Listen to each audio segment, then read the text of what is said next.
Olá simpáticos, tudo bem com vocês? Bem-vindos de volta à minha biblioteca e hoje nós vamos falar sobre esse cara aqui. Hoje nós vamos discutir aquela questãozinha clássica que nós fazíamos quando descíamos pra praia. Por que raios não é uma linha reta direto pro litoral? Bem, existem vários aspectos físicos que ajudam a gente a entender o porquê de não ser assim.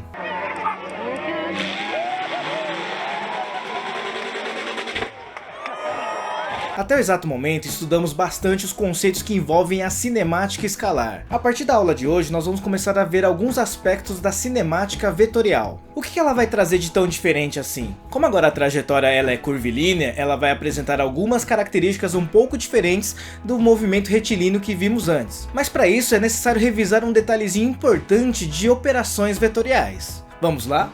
Nós precisamos relembrar como é que se calcula a diferença vetorial.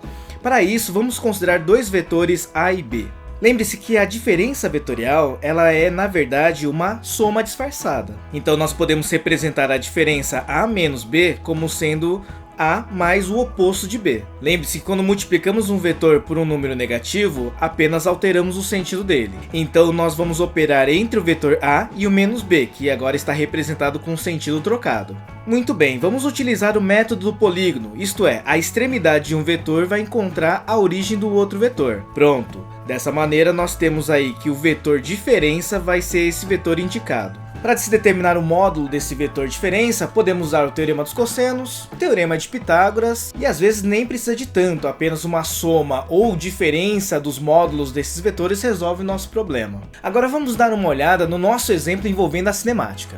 Vamos considerar um plano cartesiano x e y e a seguinte trajetória indicada. Veja que essa trajetória ela é toda curvilínea, como a estrada que nos leva até o mar.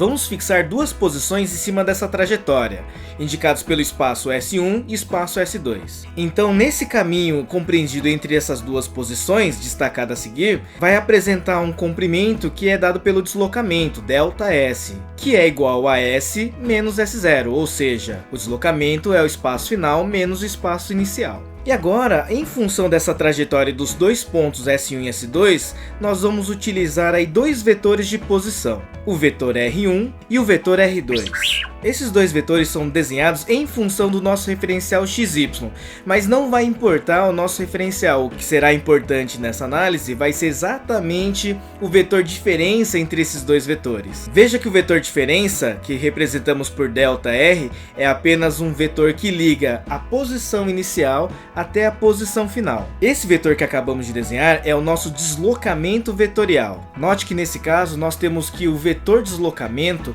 apresenta um módulo que é menor que o deslocamento escalar. Em geral, o deslocamento vetorial ele acaba sendo menor ou igual ao deslocamento escalar. A única situação em que os dois coincidem em seus valores é exatamente no movimento retilíneo. É por isso que nas expressões anteriores que envolviam velocidade, cálculo de deslocamento ou até mesmo aceleração, nós não pensávamos no deslocamento vetorial, porque na trajetória retilínea, o deslocamento vetorial e escalar eles se coincidiam. E o que isso tem a ver com jogar de repente Pokémon GO? É que alguns sistemas de localização geoespacial utilizavam a sua posição baseada em GPS. No entanto, ao não contar os seus passos ou a maneira como você caminha, ele vai considerar apenas algumas posições durante a sua caminhada. Se a sua caminhada implicar em trajetórias com muitas curvas ou contornando várias esquinas, em algum momento ele vai considerar uma distância que leva em conta apenas o ponto inicial e o ponto final. E como o vetor deslocamento apresenta um módulo que geralmente é menor que o deslocamento escalar, ele pode contabilizar uma distância menor na sua caminhada. Entendido o vetor deslocamento, nós podemos ampliar nossos conceitos e pensar na velocidade vetorial. A sua fórmula não muda muito em relação ao que a gente já conhecia para o movimento escalar, dá só uma olhada. A velocidade vetorial média é igual ao vetor deslocamento ΔR dividido pelo intervalo de tempo. Ao se determinar o módulo da velocidade vetorial, é necessário ter em mente que estaremos utilizando o módulo do vetor deslocamento. Como o vetor deslocamento apresenta um módulo que é menor ou igual Ao deslocamento escalar, nós podemos concluir que, de forma geral, a velocidade vetorial média vai apresentar um módulo que também é menor ou igual à velocidade escalar média. Portanto, a partir desse momento, muito cuidado ao analisar os deslocamentos e as velocidades. Verifique se a trajetória é retilínea ou não. Dessa maneira, fique atento se a questão envolve um deslocamento escalar ou vetorial. E para a aula de hoje é isso. Qualquer dúvida, reveja essa aula, tente fazer algumas questões e nos vemos na próxima.